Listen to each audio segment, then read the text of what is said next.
Saudara, jelang Hari Raya Kurban di tanah air kini justru tengah dibayangi merebaknya penyakit mulut dan kuku yang menyerang ternak.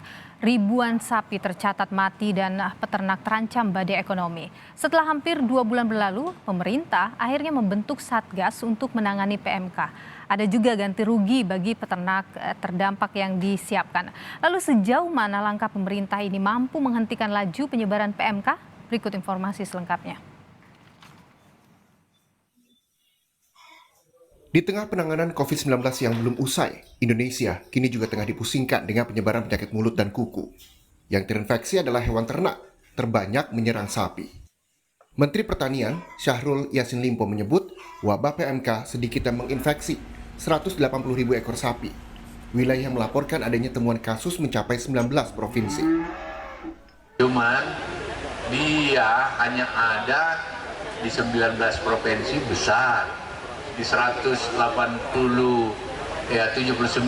kabupaten iya, tetapi tidak 179 seluruh kabupaten di 170. Dia hanya terdiri dari sekian kecamatan, sekian desa. Oleh karena itu semua yang tempat wabah itu sudah dinyatakan daerah merah dan lockdown. Tidak boleh ada hewan hidup yang keluar ataupun masuk. Dengan meluasnya penyebaran PMK, pemerintah kini membentuk Satuan Tugas atau Satgas Penanganan Penyakit Mulut dan Kuku.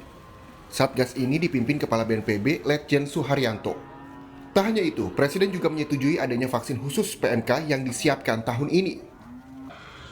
Untuk daerah berbasis level mikro, seperti di penanganan COVID di PPKM, ini akan diberikan larangan daripada hewan hidup, dalam hal ini sapi, untuk bergerak. Itu di daerah level kecamatan yang terdampak daripada penyakit kuku mulut atau kita sebut daerah merah.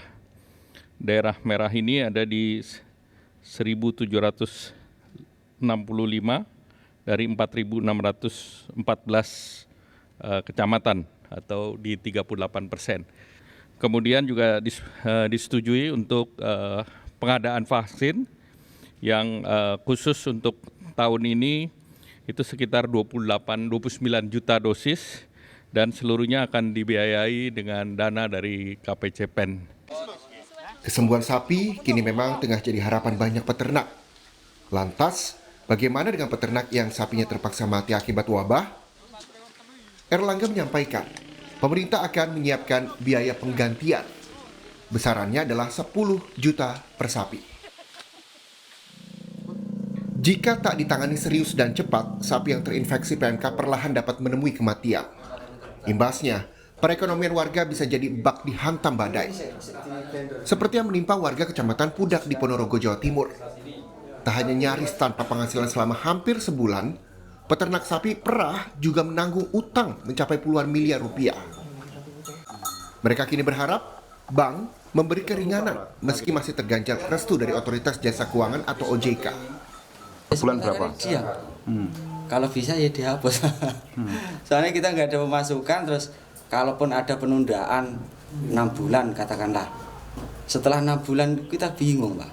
Soalnya hasil susunya yang jelas sapi berkurang jumlahnya. Terus nanti pada saat ini sudah normal kembali, hasil dari produksinya juga tidak bisa sama seperti kemarin. Bahkan separuhnya ya nggak tembus. Apa yang terjadi di Ponorogo jelas menjadi contoh bahwa penyakit mulut dan kuku tak bisa diremehkan. Karena efeknya besar menghantam perekonomian warga. Harapannya kini, langkah pemerintah cepat berbuah hasil. Tim Liputan, Kompas TV. Kondisi masih sakit ini, kakinya masih sakit.